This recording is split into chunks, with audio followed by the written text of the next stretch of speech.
جس کا آج تک انویسٹیگیشن نہیں ہوا، وہ کس منہ سے کسی اور پہ را کا ایجنٹ ہونے کا الزام لگا سکتے ہیں؟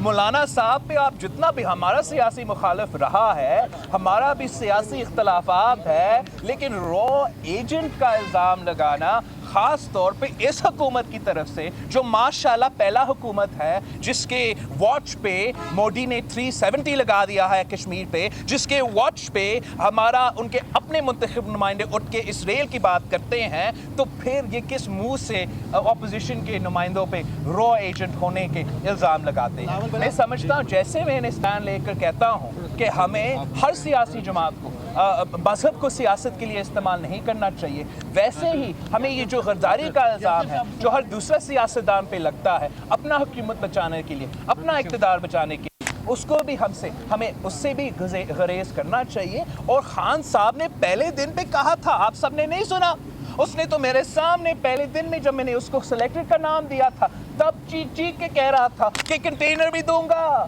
کھانا بھی بھیجوں گا، دھرنا کے لیے آئے۔ تو اب کیا اعتراضات ہے، اب کیا مشکل ہے؟ خان صاحب کو مولانا فضل الرحمان کی دھرنا کے لیے کنٹینر بھی بھیجنا چاہیے، کھانا بھی بیچنا چاہیے۔ اگر نہیں بھیجے گا تو جیسے ہمیں پتا تھا وہ جھوٹا جو ہے سب کے سامنے جھوٹا ہی سمجھا جائے گا۔ بلاول صاحب یہ فرماتے ہیں، ابھی آپ دوبارہ کہہ رہے ہیں کہ آپ سمجھتے ہیں کہ اس گورنمنٹ کو اس سال کے اختتام تک گھر جانا چاہیے یا عمران کو۔ سوال یہ ہے کہ ساری اپوزیشن کا یہ مطالبہ ہے۔ آرمی چیف کی جو چند دن پہلے صنعتکاروں سے ملاقات ہوئی اور اس کے بعد جو صنعتکاروں کی جانب سے آرمی چیف کے بیانات سامنے آئے ہیں کہ یہ حکومت 5 سال پوری کرے گی، آپ سمجھتے ہیں کہ اپوزیشن آرمی چیف کے اس بیان کے سامنے آنے کے بعد اپنے مقصد میں کامیاب ہو میں جائے گی؟ نہیں سمجھتا ہوں کہ آرمی چیف کی طرف سے ایسے کوئی بیان آیا ہے، اس لیے آرمی جو ہے ہمارا جو ادارہ ہے وہ بڑا غیر سیاسی رہتا ہے۔ تو اگر آرمی کا قیادت یہ بیان دے کہ 5 سال کا مدت ایک حکومت پورا کرے گا تو وہ سیاسی بیان ہوتا ہے۔ تو میں نہیں سمجھتا ہوں کہ ہمارا فوجی قیادت نے کسی قسم کا سیاسی بیان دیا، نے کسی قسم کا سیاسی جماعت کے ساتھ دینے کے بعد کیا۔ یہ تو پروپیگنڈا ہی ہوگا۔ یہ کیسے ہو سکتا ہے؟ یہ فوج پاکستان کا فوج ہے، یہ فوج نہ صرف میرا، ہر پاکستانی کا فوج ہے، ہم سب اس کا دفاع کریں گے۔ یہ کسی پی ٹی آئی کا فوج تو تھوڑی ہے کہ اس کا سربراہ کہے گا کہ پی ٹی آئی کے حکومت یہ ہوگا، ہم پی ٹی آئی کے ساتھ دیکھیں۔ میں سمجھتا ہوں کہ یہ غلط سٹیٹمنٹس ہے، یہ سٹیٹمنٹس دیے ہی نہیں، یہ ہو ہی نہیں سکتا کہ ہمارا اس قسم کا ادارہ سیاسی بلاول سٹیٹمنٹس صاحب دے۔ یہ بتا دیں کہ جمہوریت پسند تمام سیاستدان جیلوں میں قید ہیں، کیا پی ٹی آئی کی حکومت میں آپ دیکھ رہے ہیں کہ مشرف کا بھی ٹرائل ہوگا، اس کو بھی سزا ملے گی؟ نہیں، یہ تو ہو نہیں سکتا۔ وہ جو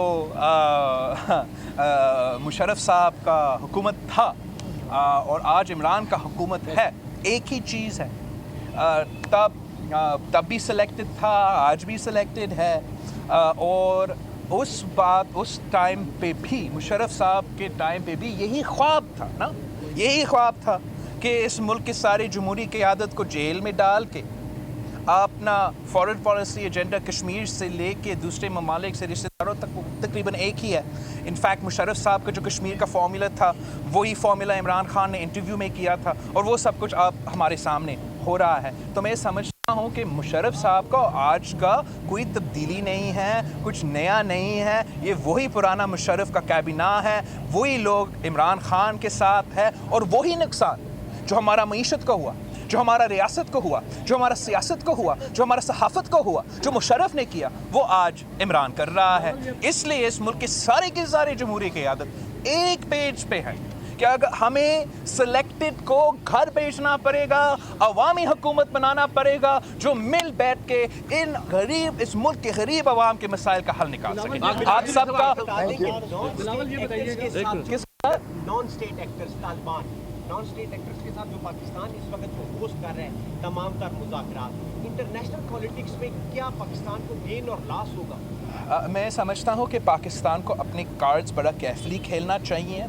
نان اسٹیٹ ایکٹرز پہ ہمیں ایک کنسسٹنٹ پالیسی رکھنا چاہیے کہ ہم کسی بھی صورت پہ کسی بھی نان اسٹیٹ ایکٹر کا کوئی فیسیلیٹیشن نہیں کریں گے، کوئی مین اسٹریمنگ نہیں کریں گے، ان کو ہم ان کے سہولت کار نہیں بنیں گے۔ میں سمجھتا ہوں کہ اس کے لیے پاکستان پیپلز پارٹی نے پچھلے 11 سال ہمارا کنسسٹنٹ پالیسی رہا ہے